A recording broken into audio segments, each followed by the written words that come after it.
மீண்டும் காவேரி பிரச்சனை, விவசாயிகளுடைய போராட்டம். கர்நாடகாவுடைய துணை முதலமைச்சர் சிவகுமார் அவர்கள் பாத்தீங்கன்னா என்ன சொல்லியிருக்காருன்னா, மேகதாது அணை விரைவில் கட்டி முடிக்கப்படும். சோ இதோடைய டிபிஆர் மத்திய அரசுக்கு சப்மிட் பண்ணி ஒப்புதல் பெறுவோம் அப்படின்ற ஒரு விஷயத்த சொல்லியிருக்காரு. இதுக்கு தமிழோட முதலமைச்சரோட ரியாக்ஷன் பாத்தீங்கன்னா, திரு பாரத பிரதமர் அவர்களுக்கு ஒரு லெட்டர் மட்டும் எழுதியிருக்கல. மக்களுக்கு ஒரு பெரிய கேள்வி என்ன எழுந்ததுன்னா, இவர் எதுக்கு பாரத பிரதமருக்கு கட்டுரை எழுதணும்? இன்னைக்கு ஆளுங்கட்சி யாரு? தாவேகா. கர்நாடகால ஆளுங்கட்சி யாரு? காங்கிரஸ். இன்னைக்கு தமிழ்நாட்டுல ஆளுங்கட்சியில கூட்டணியில இருக்கிறது யாரு? காங்கிரஸ். அப்போ ராகுல்ஜி சொன்னா சித்தராமையா கேட்பாரா? கேட்க மாட்டார். இல்ல சிவகுமார் அவர்கள் கேட்பாரா? கேட்க மாட்டாரா? அப்போ ஒருவேளை விஜய் சொன்னா ராகுல் கேட்க மாட்டாரா? மக்களிடையே ஒரு கேள்வி உருவாகி இருக்குன்னு தான் சொல்லணும். பிரச்சனைக்கு தமிழக முதல்வரால தீர்வும் சொல்ல முடியாது.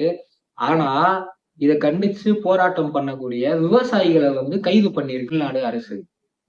அதாவது திமுகவுக்கு மாற்றுனான்னு சொல்லி வந்தாரு. ஆனா மக்களுக்கு இன்னைக்கு என்ன ஒரு வெளிச்சத்துக்கு வந்திருக்குன்னா, திமுகவுக்கு மாற்று இவர் கிடையாது. திமுகவுடைய ஜென்சி வெர்ஷன் தான் இந்த தாவேகா அப்படின்றது மக்கள் இன்னைக்கு ஆணித்தனமா நம்ப ஆரம்பிச்சிட்டாங்க. ஒரு விஷயத்த நம்ம நோட் பண்ணி ஆகணும். காங்கிரஸ் வந்தாதான் இந்த பிரச்சனை தமிழ்நாட்டுக்கு வருது. அதாவது கர்நாடகால காங்கிரஸ் ஆட்சிக்கு வந்தா இந்த காவேரி பிரச்சனை தொடர்ந்து வந்துட்டு இருக்கு அப்படின்றத பார்க்கணும்.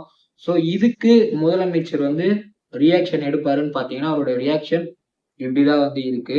ஆனா இதுக்கு போராட்டம் பண்ணக்கூடிய நபர்களை மட்டும் கைது பண்றாரு. What bro? மாற்றுன்னு சொல்லி வந்தீங்களே, இதான் உங்க மாற்றா?